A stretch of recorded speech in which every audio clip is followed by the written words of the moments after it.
Hello, welcome to the very first session of the Advanced English course of our channel, Language Mantras. This course, as we have already hinted at, is specially meant for those learners who have already acquired some degree of efficiency in the English language. No matter if they are students or they belong to any other social group.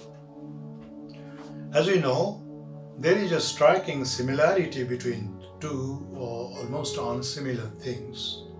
The one is the way we use our language, and number two is the way we wear our clothes. Frequently we change as per the requirement of a particular situation. We have different requirements depending on who you are, where you are, and what you are doing. For example, at the dinner table, the kind of conversation and language you come across may not be the same that you come across at your office or the conference hall you are supposed to talk in this evening. When you speak to a doctor or a lawyer, is entirely different kind of speaking from when you are in a picnic and chatting with your friends. So language actually defines you at a particular moment of time. To look at from the other end, language also determines your social location. So, a higher level of language ability is almost a precondition in terms of your social and even human upliftment. A couple of days ago, a student of mine asked me a question as regards this particular course. I quote him, "How are you going to help us learning the English language or English grammar?" I think this is a legitimate question at this stage. He did not say anything about his preference, whether he was interested in learning grammar or language, whatever. My answer to this question is very simple. For the first part, yes, I want to discuss language issues. For the second part, actually, yes and no, both will be my answers. I'm not going to, help you become a grammarian or a research scholar on this particular subject of English grammar. No, I can't do that.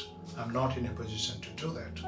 I want to discuss grammar as much as necessary. A simple question I have. Do you think a person can be a good cricketer without knowing the grammar of the game of cricket? I don't think so. Unless he knows how to play cricket and what to do on the crease, he cannot become a good cricketer. This is true about language learners also. Until and unless you know the grammar part of a language, you cannot learn the language. Grammar explains the language.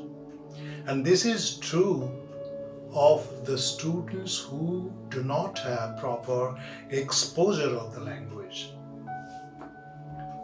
Those who learn the English language as a second language or as a third language, for them, grammar is essential.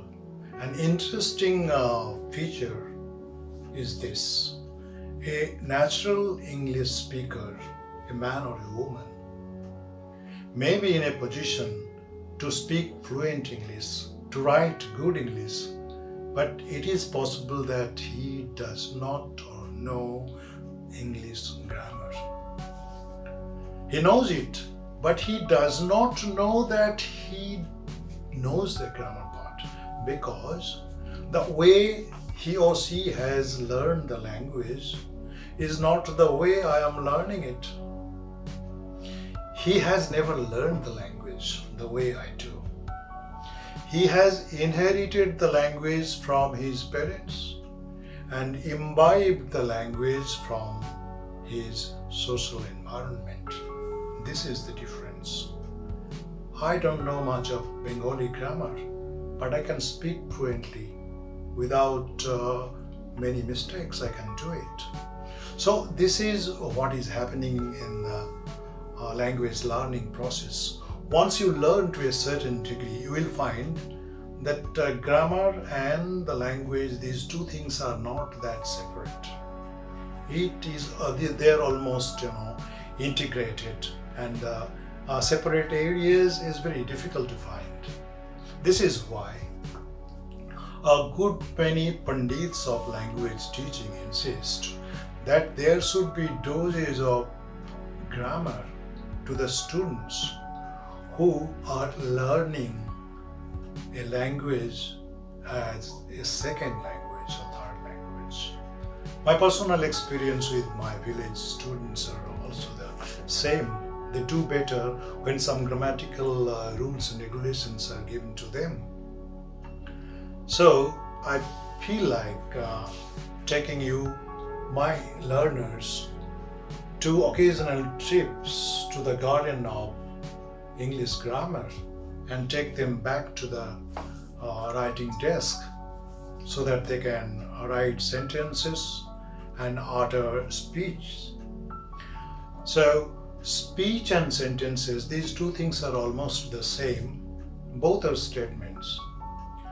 If the statement is written, then it is a sentence, and if the statement is uttered, then it becomes a speech. So how to define a sentence or a speech? A sentence or a speech is a combination of words put together in a grammatical as per grammatical norm, and if they can convey a sense of meaning, complete meaning, then it is a sentence or a speech. So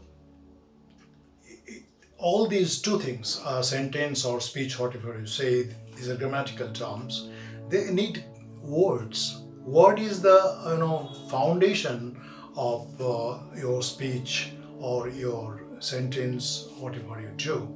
So in the English language, there are almost 2 lakhs of words, almost unmanageable by a single person. But a good speaker and a good writer is like an engineer. An engineer constructs a building with the help of, say, bricks, say sand, cement, etc., etc. So does a speaker and a writer. He also builds a huge construction of ideas with the help of words. So the foundation of a language is words. Now, 2 lakhs of words are divided into 8 parts in the English language.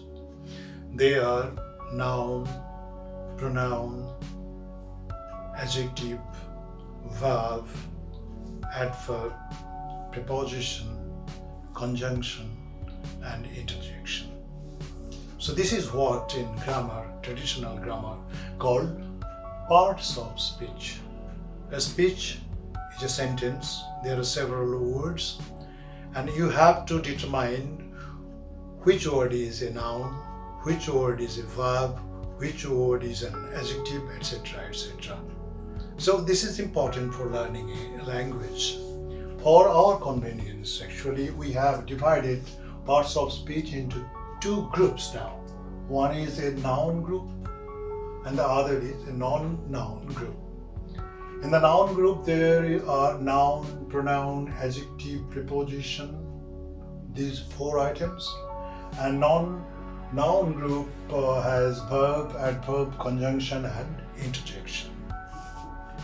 So, I think noun should have the most important place in a sentence, not verb, as is usually thought of, because noun is numerically, visible. Just you look at around everywhere you look, you will just get noun and noun and noun. From a tiny insect to a dog to the concept of Almighty God, it's all nouns. And the real world and our psychological world are mostly made up of nouns. Just you open your eyes, look around. You can't see anything other than nouns. Then close your eyes and try to configure things that you like. Again, you are at the hands of noun and noun and noun. You are noun. Your body parts are noun. The entire universe is made up of nouns.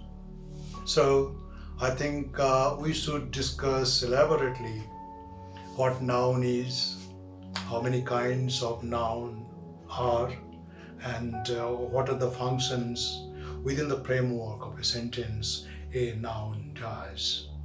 I think it's time we stopped here today.